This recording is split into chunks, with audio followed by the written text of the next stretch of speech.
นะครับมีความจอแจพอสมควรนี่คือประชาชนเมืองอเล็กซานเดรียเขาบอกมือให้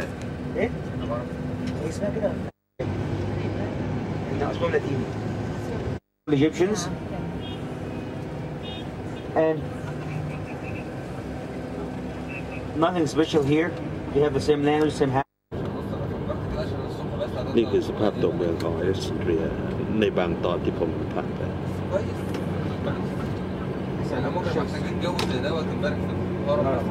ประชาชนที่นี่ส่วนมากจะเป็น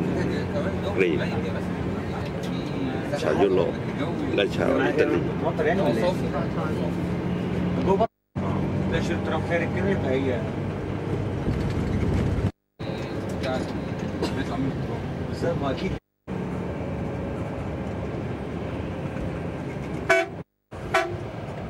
โชเฟอร์กำลังนำผมลัดล้อเข้าไปในตัวเมืองทำให้เห็นชีวิต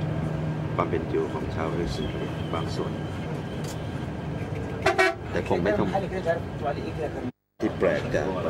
อย่างที่เราเคยเห็น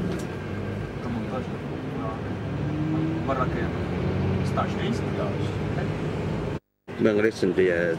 ในเอกสารระบุว่ามากกว่า 1,200 ปีก่อนคริสตกาลที่พระเจ้าอเล็กซานเดอร์มหาราชได้เข้ามาตั้งถิ่นฐานก่อนหน้านี้เป็นชุมชนชาวประมงจากกรีกมา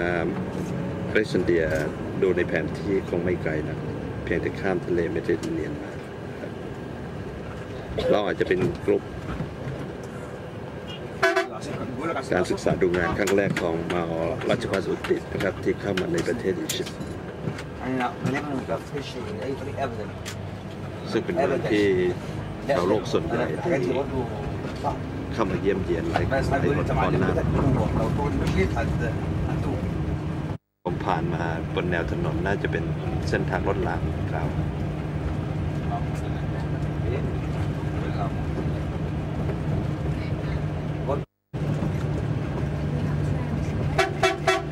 So you can see the rails here of the tram, but the tram it was given as a gift from Denmark. So the trams that runs here, it was running in the streets of Copenhagen in the 50s and 60s.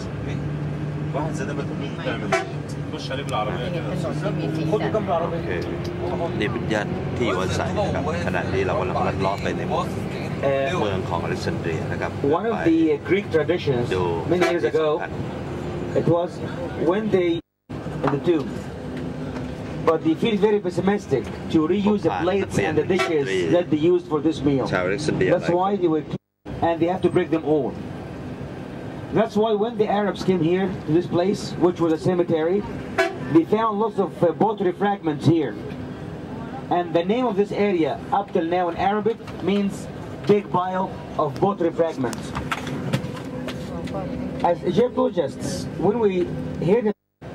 we expected to find the tomb here in this spot. After เดียวกันในตัวเมืองก็ยังมีลานะครับและพาหนะเก่าใช้สลับไปกับความทันสมัย ขณะนี้ไป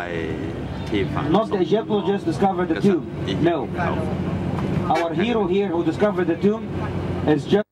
อาจารย์สมบัติได้พาเรามาที่คาถาอาจารย์ซื้อหนังสือมาเล่มนึงแล้วครับโอ้โหน่าสนใจมากแต่ด้านในเขาไม่ให้เราบันทึกภาพนะครับข้างในจะเป็นที่ฝังศพของชาวโรมันนะความเชื่อมา200 ปีหลังคริสตกาลนะครับซึ่งข้างล่างจะมีหลุมฝังศพนะครับเราสำรวจไม่จัดเป็นห้องสร้างด้วยสถาปัตยกรรมสมัยโบราณ Also this map here for $2 if you are interested in standing here. So everybody is here. ทาตะคอมที่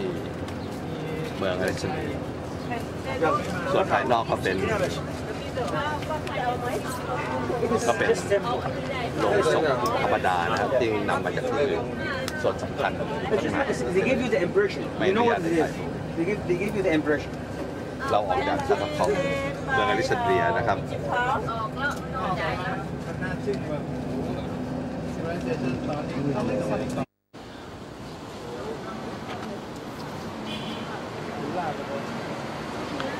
So, we think that dedicated for the goddess Isis, which was the main goddess in Egypt in ancient times, and also in the Greek era, Isis was one of the most important goddess here. Actually, when the Greeks came to Egypt, they wanted to have a new triad, just to have a compromise between the Egyptian gods and the Greek gods. So they glorified Isis. Isis was glorified in the whole Middle East. Isis is the mother, or the symbol of motherhood, and according to the ancient beliefs, she is the mother of the whole Egyptians. And also they got a god called Serapis, who was a Greek god. And as usual, a man and woman must have a baby. The baby called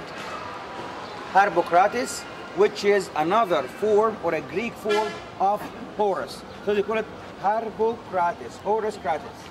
So it's just a Greek form of Horus. Egyptian goddess, and the sun is mixture between the Greek and Egyptian gods.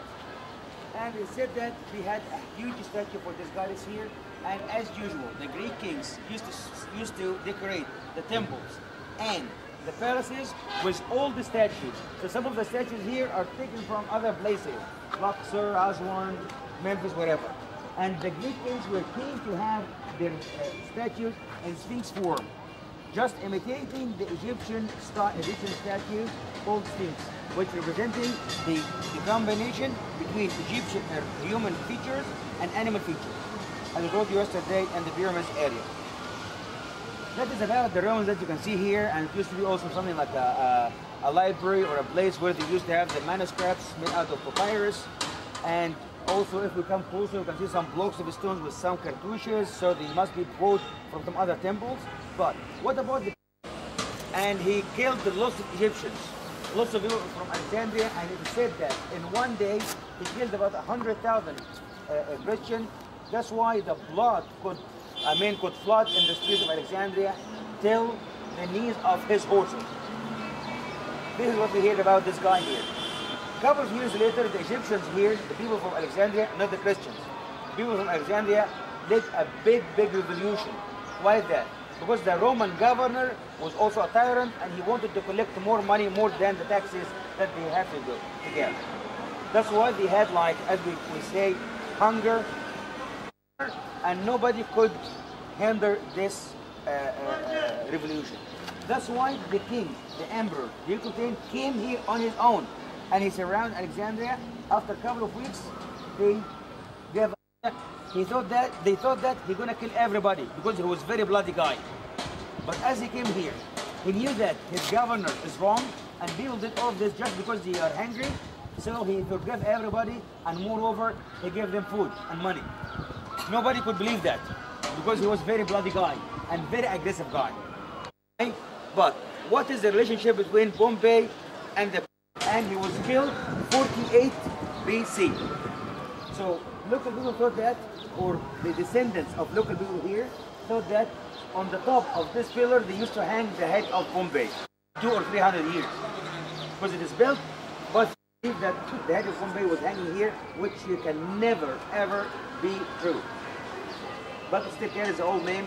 different temple. That's why when we go closer, I will show you some hieroglyphics and some cartouches, which means it belongs to the blocks here belong to the older eras. So we'll go up there, we'll take some good photographs. ขณะนี้คณะเราได้ขึ้นไปดูโคราชนะครับเสาสูงที่สร้างโดยโรมันด้านบนโอเคเขาเรียกอะไรนะฮะปอมเปอีนะครับปอมเปอีอะไรนะพิลล่านะครับครับโอเคสวยขณะนี้คณะเรากำลังเดินขึ้นไปที่โรมันพิลล่าแห่งเมืองอเล็กซานเดรีย